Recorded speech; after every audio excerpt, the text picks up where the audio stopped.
اس سے بڑی مظلومانہ شہادت کیا ہو سکتی ہے کہ قافلہ نکلا ہے، حضرت عثمان نے کوئی حکم جاری نہیں کیا، عبداللہ ابن سبا یہودی اپنا ایک گھرکارا قافلے کے آگے پیچھے دوڑاتا ہے، قافلہ اس کو پکڑتا ہے، جان بوجھ کے سازش کرتا ہے۔ قافلہ کہتا ہے ہاں جی کہاں جا رہے ہو؟ جان بوجھ کے یہ ایک ہیلا کرتا ہے، کہتا ہے امیر المومنین کا خط لے کے جا رہا ہوں مصر کے گورنر کے نام۔ اچھا کیا خط لکھا ہے؟ ہاتھ پکڑتے ہیں، ہاتھ کے اوپر جعلی حضرت عثمان کی مہر لگائی ہوئی خلافت کی، اور اس کے اوپر لکھا ہوا اس پورے قبیلے کو، اس پورے قافلے کو، یہ جب پورے کا پورا وفد ہے جب مصر میں پہنچے قتل کر دینا۔ جھوٹ، الزام، بہتان، سازش عبداللہ ابن سبا نے گڑی۔ قافلہ واپس پلٹا، بڑی تعداد میں تھا، اس نے مدینہ کے اندر شور و غوغا مچانا شروع کیا، کہا عثمان نے ہمارے خون کو حلال کر دیا، آج کے بعد عثمان کا خون ہمارے اوپر حلال ہے۔ فتنے کی بیج پہلے ہی بوئے جا چکے تھے، نفرت و عداوت کی فضا پہلے ہی قائم ہو چکی تھی، پہلے ہی جھوٹ کی داستانیں گڑی جا چکی تھی۔ بہت سے واقعات آپ کے سامنے رکھ چکا ہوں جو حضرت عثمان کے اوپر جعلی اور جھوٹے الزامات لگائے گئے۔ ان میں سے ایک الزام یہ بھی تھا، حضرت عثمان نے یہاں پہ بھی اپنے آپ کو صاف کرنے کی کوشش کی، کہا مہر میری نہیں ہے، اگر کوئی گواہ ہو میں نے لگائی ہو، دستخط میرے نہیں ہیں، اور میں تو کتنے عرصے سے باغیوں کی سرکوبی کے لیے اپنے صحابہ کو نہیں کہہ رہا، میں تو ان کو کچھ نہیں کہہ رہا، تم یہ سمجھتے ہو میں تمہارے قتل کا آرڈر جاری کروں گا؟ میں نے عثمان نے یہ آرڈر نہیں جاری کیا، لیکن فتنہ بڑھ چکا تھا، سنگ باری ہو رہی تھی، حضرت حسن و حسین دروازے پہ کھڑے ہیں، شدت کے ساتھ سنگ باری ہو رہی ہے، حضرت عثمان کہہ رہے ہیں چلے جاؤ، لوٹ جاؤ، میں عثمان اس بات کو گوارا نہیں کرتا کہ میری وجہ سے کوئی ایک بھی صحابی رسول جان سے چلا جائے، میں نے رسول اللہ کے ہاتھ پہ صبر کی بیعت کی تھی، آج میں صبر کروں گا۔ کاندھے حسن و حسین کے چور ہو گئے، چلے گئے، گر پڑے، چلے گئے۔ لیکن یہ بھی جو اعتراض ہے، پچھلے جمعے میں بھی آپ کو کہا تھا 700 سے زائد صحابہ مدینہ میں موجود، یہ حضرت عثمان ان کو درس دیا کرتے تھے، اگر میری سموتات، اگر مجھے خلیفہ مانتے ہو تو میری وجہ سے مدینہ کی حدود حرم کا لحاظ رکھنا، اس حرم کی عزت کو برقرار رکھنا، یہاں پہ تلواروں کو بے نیام نہ کرنا۔ لیکن ظالم جابر باغی کس قدر ظالم تھے، آخری دن حضرت عثمان نے جس دن شہید ہونا تھا، فجر کی نماز سے کچھ دیر پہلے اٹھے ہڑبڑا کے، نائلہ ہاں جی سرتاج، آج نبی کریم صلی اللہ علیہ وسلم خواب میں آئے، کیا کہتے ہیں؟ نبی کریم صلی اللہ علیہ وسلم نے مجھے صبر کی تلقین کی ہے، بشارت کی ہے، اور ایک بات کہی ہے، آج میرا کلیجہ ٹھنڈا ہو رہا ہے۔ کیا بات کہی ہے سرتاج؟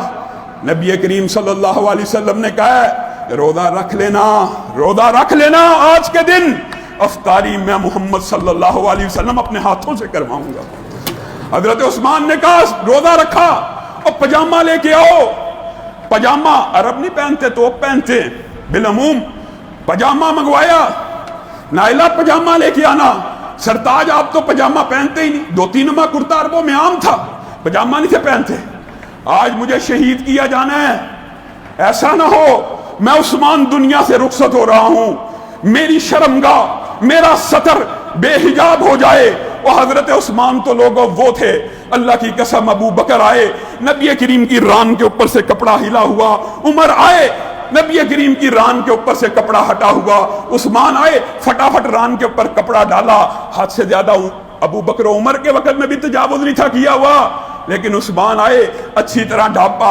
امی عائشہ نے کہا بابا ابو بکر آئے، عمر آئے، آپ نے کوئی پرواہ نہ کی، آپ کے دماد آئے، آپ سیدھے ہو کے بیٹھ گئے، ران کو ڈھانپ لیا۔ اور میں عثمان کی کیوں نہ حیا کروں، عثمان تو ایسا ہے آسمان کے فرشتے بھی اس کی حیا کرتے ہیں۔ ان بے غیرتوں بے حیاؤں نے اس عثمان کی حیا نہ کی۔ حضرت عثمان روزہ رکھنے کے بعد باغیوں سے خطاب کرتے ہیں، آج مجھ سے پانی روکتے ہو، میرے عثمان کا پانی بند کر رہے ہو، 40 دن ہو گئے ہیں کڑوے پانی سے روزے کو افطار کر رہا ہوں، آج بھی میرا پانی بند کرتے ہو۔ تمہیں نہیں پتا میں وہ عثمان ہوں کہ جس نے بیر روما کو خرید کے دیا، جس نے خرید کے دیا اس کے اوپر اسی کا پانی حرام کرتے ہو۔ آج مجھے مسجد النبوی جانے کی اجازت دو، باغیوں نے اجازت نہیں دی اور کہا آج اس مسجد النبوی میں جانے سے روکتے ہو جو عثمان نے اپنے پیسوں سے خریدی تھی، اور عثمان کے باغی لشکر کا جو سپہ سالار تھا وہ مسجد النبوی میں جماعت کرواتا تھا۔ صحابہ حضرت عثمان کے پاس آئے، یہ اس رات سے پہلے کا واقعہ ہے، ہمارے دلوں کو چوٹ لگتی ہے، ہم اس کے پیچھے نماز نہیں پڑھ سکتے، خشوع و خضوع نہیں ہوتا، ہم ان کے پیچھے نماز پڑھنے کو ہمارا دل نہیں کرتا۔ حضرت عثمان کے اوپر قربان جائیں لوگوں، کوئی اپنے دشمن کے ساتھ یہ معاملہ کر سکتا ہے؟ کہتے ہیں نماز تو بڑا اچھا عمل ہے، نماز تو اللہ کے نبی کی سنت ہے، نماز تو مسلمانوں کے اوپر فرض ہے، جب وہ پڑھا رہے ہوں پڑھ لیا کرو، جب وہ بغاوت کریں تب ان کا ساتھ نہ دیا کرو۔ اپنے باغیوں کے بارے میں یہ الفاظ کہہ رہے ہیں، میرے سے کھانا پینا مال روکتے ہو۔ حضرت عثمان کی مظلومانہ شہادت سے قبل یہ ان کی جو تقاریر ہیں باغیوں سے، اگر کوئی صاحب دل ہو یقین مانیے کہ اگر پڑھنا شروع کرے انسان کی آنکھوں سے آنسو زاروں قطار جاری شروع ہو جائیں، زاروں قطار بہنا شروع ہو جائیں۔ حضرت عثمان کہہ رہے ہیں مجھ عثمان سے مال روکتے ہو، پتہ نہیں 100 اونٹوں کا قافلہ آیا تھا، مدینہ کے در و دیوار ہل گئے تھے، تاجر آئے تھے، انہوں نے کہا تھا دگنا منافع لے لے، میں عثمان نے کہا تھا اور زیادہ مجھے ایک دیتا ہے، 3 گنا لے لے، 10 گنا تک آفر ہوئی، میں نے کہا ایک ہستی ایسی ہے جو اس سے بھی زیادہ دیتی ہے، تاجروں نے کہا تھا وہ ہستی کون سی ہے، میں نے کہا تھا وہ ہستی میرا رب ہے جو 700 گنا کر کے پلٹاتا ہے۔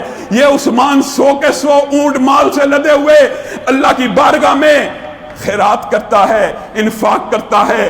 آج اس عثمان کے لیے مال روکتے ہو جس نے مدینہ کے گھر گھر کے اندر 100 اونٹوں کے ذریعے چولہا جلایا تھا، آج اس عثمان کے اوپر ظلم کرتے ہو۔ حضرت عثمان اپنی نیکیاں باغیوں کو گنواتے رہے، لیکن لوگوں جو دشمن ہوتا ہے دیکھو 1400 برس گزر چکے ہیں، وہ دشمنی کا وہ سازش کا ایسا بیج امت میں بویا ہوا ہے، وجود ہے آج بھی بعض لوگ حیران ہوں گے کہ یار کیسے ظالم لوگ تھے، اتنی حضرت عثمان سے نفرت۔ لوگوں آج بھی ایک گروہ ایسا موجود ہے جو حضرت عثمان سے اتنی نفرت کرتا ہے، موجود ہے کہ نہیں؟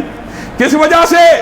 نہ کوئی صحابیت کا خیال، نہ حضرت عثمان کے اسلام کے اوپر کیے گئے احسانات کا کوئی بدلہ۔ باغی بڑے جب بھی بڑھتے حضرت عثمان تقریر کیا کرتے تھے، چند الفاظ کہا کرتے تھے، باغی آگے بڑھا، حضرت عثمان نے کہا وہ دن بھول گئے ہو جس دن عثمان کا کیا ہوا صدقہ نبی کریم اپنے ہاتھوں سے خوشی کے ساتھ کھیل رہے تھے اور کہہ رہے تھے عثمان آج کے بعد کوئی عمل بھی نہ کرے جنت میں داخل ہو جائے گا۔ وہ دن بھول گئے ہو جس دن بدر کے مقام کے اوپر سارے کے سارے نیزے عثمان کے تیار کردہ تھے۔ وہ دن بھول گئے ہو جس دن غزوہ تبوک کے موقع کے اوپر سارے کے سارے اونٹ عثمان کے عطا کردہ تھے، لیکن باغیوں کے دل میں کوئی رحم نہ آیا۔ آگے بڑھے، حضرت عثمان نے کہا قرآن فیصلہ کرے گا۔